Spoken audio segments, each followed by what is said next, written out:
Doctor Who. Perhaps the greatest science fiction series to ever hit the waves. Well, it's certainly been around long enough to be in the running. For 57 years now, the Doctor and dozens of his companions have traveled, explored, and lived lives so wonderful they've expanded off the screen to become a central part of our lives too. However, as time moves forward, joining the joyous cult fandom we've grown to be becomes more daunting. Where do you start? What essential basics do you need to know? Do you have to watch all of it to truly be a fan? Well, the answer to that last question is a resounding no. You could have watched only one episode, heard only one story, or read only one book. So long as you've found love and a place to belong within this world you've caught a glimpse of, you're a fan, through and through. But what if you want more? 57 years of history still expanding is a hell of a lot to muddle through. That's why, starting with the very first story with our very first Doctor, I want to begin a journey. A journey to break down each tale into manageable bits, filled with information on what's happening on screen and, for those more experienced, off. Because free time shouldn't be a filter preventing you from being as Whovian as you want to be. If you like any of my summaries or what you see, you can always start a list of your own, jumping to stories that especially pique your interest. As a 24-year-old with a TARDIS as her bedroom door, I'm going to consider myself qualified for this job I've invented here. I also used to run a first-time viewing reaction channel back in high school called David Tennant's Companion. And while I'm still available for that gig if anyone from Big Finish is watching, times have changed, and so have I. A little. And so with that, let's turn our time circuits on and jump into the story that started it all, An Unearthly Child. The episode and the story. Up until the Season 3 serial of The Savages, all individual episodes have their own titles instead of Part 1, Part 2, and so on. This creates some confusion and contradictions regarding story titles for a bit. When this story was first produced, the final production title for the serial was 100,000 BC. The working title was The Tribe of Gum, and while the Gum part was the name of a character that was later changed, the scripts were published at one point collectively under this title. I'll be going with An Unearthly Child for this one, because the year is never explicitly mentioned at any point within the story, and so the title of the first episode makes the most sense to me personally. Regardless of titles, we start our journey with a junkyard, number 76 Totters Lane, and a policeman making sure the old place is locked up. Lucky for us, gates mean nothing to cameras, and so we get a peek behind the door and catch our first glimpse of the TARDIS, already worrying her way into pop culture legend in our hearts. But let's leave this mystery behind for now as we head off to Coal Hill School, just in time to hear these students mumbling about...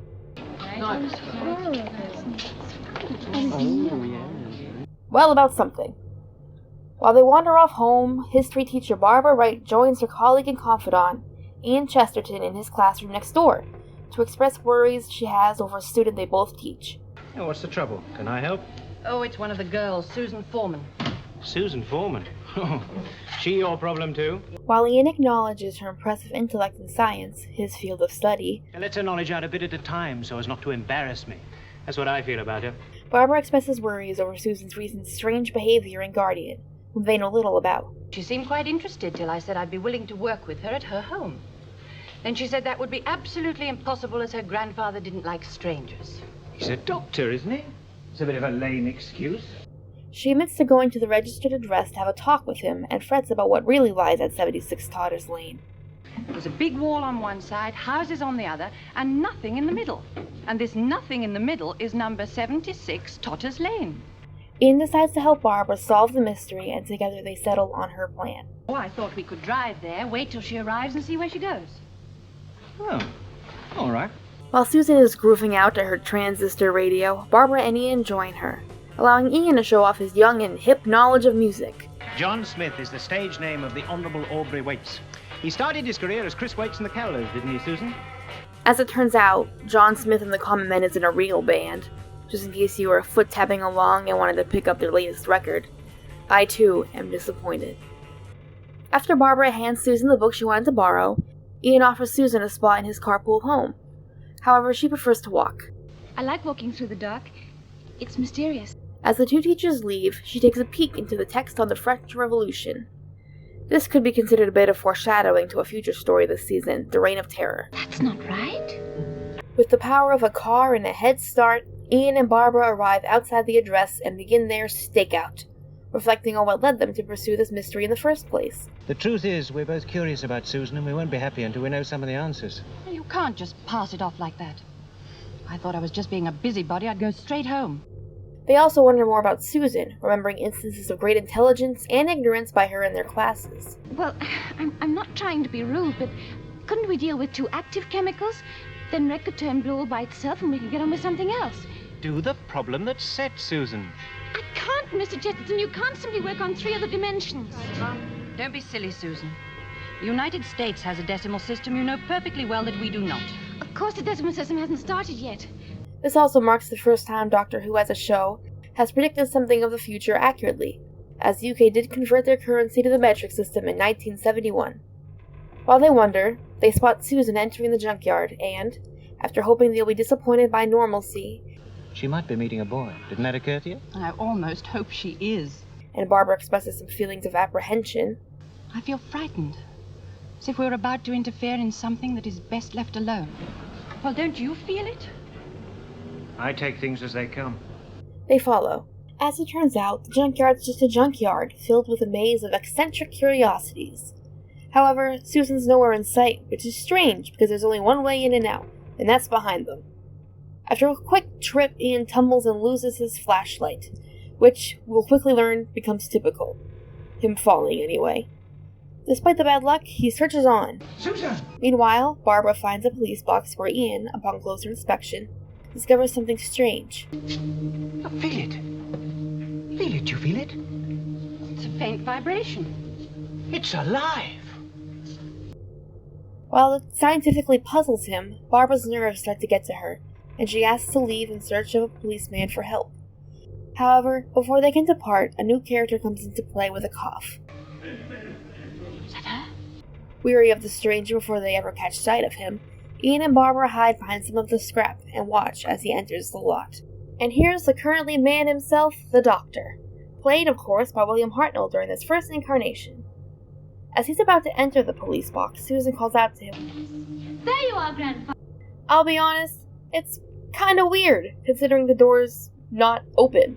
Either way, making some noise in reaction to her voice, the teachers unwillingly reveal their presence to the man and come out of hiding. They ask if he has any information about Susan. The Doctor's kind of a hostile witness, with a bit of gaslighting here and subject changing there. Your hearing must be very acute. I didn't hear anything. It came from in here. You imagined it. I certainly did not imagine it. Would it therefore be unreasonable to ask you to let us have a look inside? I wonder why I've never seen that before. Even after describing who they are and why they're concerned, the man's careless demeanor continues. Ian especially grows a strong dislike of him as he refuses to prove Susan isn't in the police box, but they are sure her voice came from. When the teachers threaten to summon an officer, the stranger doesn't budge, smugly smiling and chuckling to himself the whole time. I'm not hindering you. If you both want to make fools of yourselves, I suggest you do what you said you'd do. Go and find a policeman. He insists if they go to get one, he'd still be around when they return. Ian naturally doesn't trust him in the slightest. However, whether the Doctor was telling the truth or not, no one will know, Come on, Barbara. What are you doing out there? She is in there! because Susan opens the door to see what's taken him so long to enter, allowing Barbara to force herself inside the police box with Ian and the stranger close behind. While the Doctor blames the surprised Susan for getting too comfortable at school, spending too much time there and leading 2 teachers to their secret, Barbara and Ian are awestruck by the TARDIS interior. This original design was created by Peter Brahatsky. However, not being especially happy about working on the show, he only designed this first episode and never designed for the show again. Despite the resistant contribution, many elements of his original design remain consistent as the interior occasionally changes throughout the course of the show, including the roundels, the pillar, and the console in the center. While Ian still transfixed by the TARDIS, Barbara focuses her attention more on Susan, learning very quickly that this is her home and the stranger, the Doctor, is her grandfather. It was a police telephone box. I walked all round it. After the Doctor confesses his relation, Ian persists in inquiring how the TARDIS is what it is. However, he ignores him, turning to tell Susan he found a replacement for the broken filament. As he puts it into the console, Ian's still asking questions, so he finally gives the man an answer. You don't understand, so you find excuses. Illusions, indeed. You say you can't fit an enormous building into one of your smaller sitting rooms. No. But you've discovered television, haven't you? Yes? Then by showing an enormous building on your television screen, you can do what seemed impossible, couldn't you? Oh, yes, but I still don't... It's not quite clear, is it? I can see by your face that you're not certain. You don't understand. I knew you wouldn't. Unfortunately, it's a pompous one. The Doctor's more concerned about what to do with the two home invaders. Instead of focusing on the implied hostage scenario, however, the two are more interested in the fact that this weird place is apparently a ship. You mean it moves? The TARDIS can go anywhere. TARDIS? I don't understand you, Susan. Well, I made up the name TARDIS from the initials, time and relative dimension in space. Susan officially christens the vessel for us viewers as the TARDIS. After Ian finally breaks it down and is still in denial, Thing that looks like a police box standing in a junkyard. It can move anywhere in time and space? Yes. Quite so. But that's ridiculous. Susan's upset that they still don't get it, leading to the Doctor being kinda racist. Remember the Red Indian? When he saw the first steam train, his savage mind thought it an illusion too. You're treating us like children. Am I? Children of my civilization would be insulted. Oh, but don't worry, he's specious too. The Doctor reveals that he and Susan are exiled from their own home. Susan and I are cut off from our own planet, without friends or protection. But one day, we shall get back. Yes, one day. Despite all they've seen, Barbara and Ian still don't believe it and try to convince Susan it's all in her head. However, they quickly give up on her. But when Ian tries to leave with Barbara, the doors close, locking them inside. The Doctor refuses to open them. When Ian desperately goes for the switch, the Doctor turns on the console, sending a shock through the man and sending him to the floor. This is fall number 2 if you're keeping track at home. The Doctor argues that the two teachers would tell people about what they saw and not allow him and his granddaughter to stay. Susan insists she'd rather leave the TARDIS and her grandfather than this time period. I won't go, Grandfather. I won't leave the 20th century. I'd rather leave the TARDIS than you. It's a little harsh. Agreeing to that, the Doctor heads to the console to, what Susan assumes, open the door. However, the ship takes off instead, knocking the two humans off their feet while traveling through the time stream. Upon landing in some place in time completely new, an eerie shadow can be seen lumbering outside in the dunes. And alas, we have our first cliffhanger. Fortunately, we live in a future where binge-watching exists, so on to part 2, The Cave of Skulls, where we're immediately welcomed by this handsome devil, who presumably just witnessed the TARDIS appear. While he stares dumbfoundedly, Za struggles to make a fire for his tribe, and the old woman is getting impatient. Where is the fire Za makes? It doesn't help that she doesn't want fire in the first place. Za is feeling impatient too, as it was his father who last made fire, and he just can't do it himself. When she jabs that he only wants to know how to make fire in order to be leader, he demands she tell him what his father did. When she fails, he falls to threats of physical abuse and mental abuse. Out of my sight, old woman. You should have died with him. You know, like all true leaders do. While he resumes his efforts, her, the woman with a very creative name, feeds his paranoia, reminding him that if he can't make fire, Cal will become leader, because he actually provides for the tribe, and she will be given to him instead. After his screams of anguish, we return to Cal, still staring. Inside the TARDIS, Barbara and Ian finally wake up while the Doctor and Susan are getting readings from where and when they've landed. Through a monitor, they get the first view of what's outside. Ian's still in denial and tells Dr. Foreman the only proof that will convince him. Just open the doors, Dr. Foreman. Hey, Doctor Who? What are you talking about? Barbara, meanwhile, needs no more convincing. Nevertheless, the Doctor agrees to open the doors after he's sure it's safe to do so. He and Susan find no radiation according to the TARDIS's sensors, but he decides to bring his Geiger counter along anyways. After a mutually cocky exchange with Ian... So you, still challenge me, young man? Well, just open the doors and prove your point. You're so narrow-minded, aren't you? Don't be so insular. The Doctor reveals they've gone back in time, but expresses some disappointment in how the TARDIS mechanics work to do so, implying more hitches in her systems he's unaware of. However, we can go out now. Just a minute. You say we've gone back in time? Yes, quite so. So that when we go out of that door, we won't be in a junkyard in London, in England, in the year 1963. That is quite correct. Your tone suggests ridicule. But it is ridiculous. Where the hell are they? The appropriate question is, where in the hell are they? After a very Doc Brown, Marty McFly conversation, the Doctor asks Barbara if she's as dense as her compatriot. You're not as doubtful as your friend, I hope. No. With that bit of satisfaction, he finally opens the doors, and together the four wander out into the world beyond. While the trio of companions bundle up in the cold, the Doctor is distraught by yet another fault in the TARDIS. Why hasn't it changed? Dear, dear. How very disturbing. While he wanders off to do his own investigation of their location, collecting samples from the dirt, Cal lurks on the dune above him, lugging an ominous axe. Meanwhile, Barbara has made a discovery of her own, uncovering a strange skull from beneath the sand and wondering what it could possibly have belonged to. Ian tries to help identify it, but he's slowly working through an existential crisis, so that proves difficult. But that's okay though, we'll give him time. Culture shock happens to the best of us, after all. Susan then notices the same problem her grandfather had observed earlier, describing the issue and what was supposed to happen to Barbara and Ian. Yes, it's been a mounted column and a sedan chair. Disguising itself wherever it goes. Yes, that's right. But it hasn't happened this time. As fans from the future, we know now the name of the broken device, the Chameleon Circuit. While Susan finally notices the Doctor has left sight of the party, at long last, Ian makes the most significant admission anyone could make. I was wrong, wasn't I?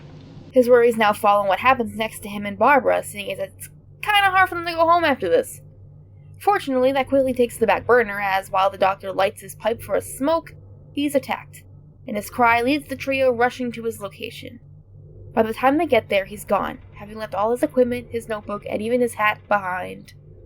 While Susan panics, Ian and Barbara work together to figure out what happened, finally deciding as a group to investigate the woods nearby as they see a path and determine he was probably taken that way. Back at the cave, while the kids are playing their serial killer-esque games, Horg, his father, has a talk with Za. He says in Cal's last tribe he saw fire be made, but Za insists that the foreigner Cal is a liar.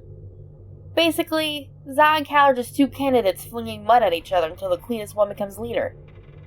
Horg says the orb will only reveal how to make fire to the worthy leader. After regretting past decisions favoring sympathy, Za vows blood will be shed by his hand. And right on cue in comes the Doctor, unconscious and carried by Cal, and placed onto a carving table. Not a good sign. Cal claims he saw the stranger with fire coming from his fingers, referring to the smoke from the pipe we'll never see again. Ever. Za's apprehensive since the man clearly isn't local, but Cal accuses him of just being afraid, insisting he saw the man emerge from a strange tree sent by the orc to bring them fire. Inside, he's full of fire. Well, metaphorically, he's right, I suppose. Using the time-tested method of fear-mongering, Cal sways the people to his side. Horg steps in and says Za simply forgot what it's like to be cold, since he's always been so cozy in his furs. But when Za desperately announces he'll get skins for all, Horg says fire would be better, so the bears could keep the warm in their own skin. Tired of hearing the men fight, Her finally settles the matter. If this old man can make fire come from his fingers, let us see it now. Unfortunately, this is what the Doctor wakes up to, and in a desperate plea for his freedom, he offers to make them all the fire they want. While Za and Cal argue about who gets the fire, the Doctor realizes he's dropped something fundamental to keeping his leverage. My matches, where are they? He tells them all he has to go back to his tree to make the fire, leading to Za calling out Cal for being a liar, and, like sheep yet again, the tribe sways to his side. While Za desperately shakes the Doctor's hands trying to make the flames reappear, the cavalry arrives. However, the trio versus the whole tribe goes about as well as you'd expect, and they all quickly get captured as well. Oh well, at least they tried. If he dies, there will be no fire. After the Doctor saves Ian, Za orders the four strangers to be bound and imprisoned within the Cave of Skulls. Ooh, ominous. While the prisoners are moved, he claims her as his, insisting to Horg that he is the leader. Za will be a strong leader of many men. If you give me to him, he will remember. Only when Her convinces her father of Za's capabilities does he leave her to him. Very progressive times we're living in. Meanwhile, the old woman mumbles to herself that the four should have been killed, as fire, she believes, will kill them all. Left all bound up in the cavern, Ian falls to his knees to ask Barbara if she's okay. All right. Did they hurt you? No. A fair question, especially considering how she was just tossed in here. While observing their new surroundings, the group notice how the cave got its title.